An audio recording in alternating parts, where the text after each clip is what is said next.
নমস্কার। কিডনির রোগ বিভিন্ন সিজনে বিভিন্ন রকমভাবে হতে পারে।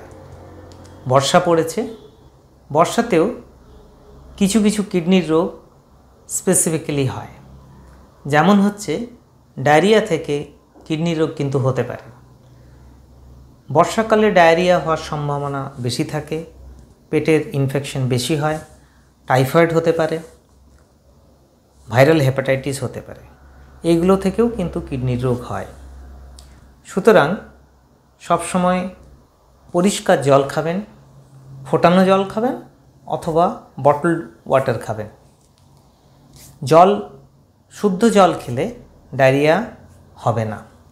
আর ডায়রিয়া যদি হয়েও থাকে তাহলে ওভার দ্য কাউন্টার ওষুধ না খেয়ে ডাক্তারের পরামর্শ নেবেন, কারণ কিছু কিছু ওষুধ আছে সেখান থেকেও কিন্তু কিডনির সমস্যা হতে পারে।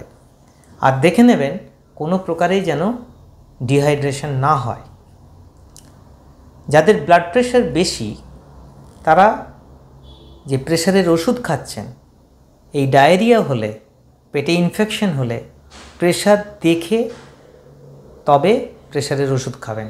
কারণ প্রেশার যদি হঠাৎ করে খুব কমে যায়, বিশেষ করে ডায়াবেটিক পেশেন্ট যারা টেলমিসার্টন, লোসার্টন গ্রুপের ওষুধ খান, তাদের যদি ব্লাড প্রেশার খুব কমে যায় তাহলে ক্রিয়াটিন, পটাশিয়াম কিন্তু মাত্রাতিরিক্ত বেড়ে যেতে পারে। সুতরাং ডায়রিয়া থেকে সাবধান। আবার কিছু কিছু ডায়রিয়া আছে সেখান থেকে এমন কিডনির রোগ হয় যে কিডনির রোগ কিন্তু কয়েক সপ্তাহের মধ্যে দুটো কিডনিকেই সম্পূর্ণ নষ্ট করে দিতে পারে। যেমন HUS বলে একটা কিডনির ডিজিজ আছে। সুতরাং এইগুলোকে পরিশুদ্ধ জল খাবেন এবং ডায়রিয়া হলে খুব সাবধানে থাকবেন। এটা বিশেষ করে প্রযোজ্য যাদের কিডনি ট্রান্সপ্ল্যান্ট হয়েছে। তাদের কিডনিটা এমনভাবে কেটে জোড়া হয় যেখানে নার্ভ থাকে না। তার ফলে আমাদের যে অটোনমিক নার্ভাস সিস্টেম, যেগুলো কিডনিটাকে বিভিন্ন প্রতিকূল পরিস্থিতিতে ব্লাড প্রেশার মেনটেন করতে সাহায্য করে, কিডনির ভেতরের ব্লাড প্রেশার মেনটেন করতে সাহায্য করে, সেগুলো থাকে না।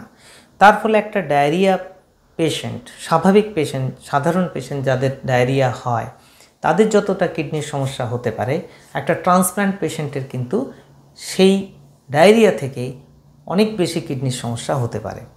এটাকে বলে অটো রেগুলেশন। ট্রান্সপ্ল্যান্ট কিডনিতে অটো রেগুলেশন থাকে না। সুতরাং ট্রান্সপ্ল্যান্ট পেশেন্ট যারা অত্যন্ত সাবধানে থাকবে। লেপ্টোস্পাইরা বলে আরেকটা কিডনির রোগ হয়। এই কিডনির রোগ থেকেও কিন্তু কিডনির সমস্যা হতে পারে। সুতরাং খালি পায়ে বর্ষার জলের মধ্যে, নালার জলের মধ্যে যেগুলো ওভারফ্লো হয়ে সমস্যার সৃষ্টি করে, সেখানে হাঁটাচলা করবেন না। সুতরাং আপনারা সবাই সাবধানে থাকুন যাতে এই ডায়রিয়া এবং জলবাহিত রোগ থেকে কিডনির সমস্যা না হয়, সেদিকে নজর রাখুন। ভালো থাকবেন।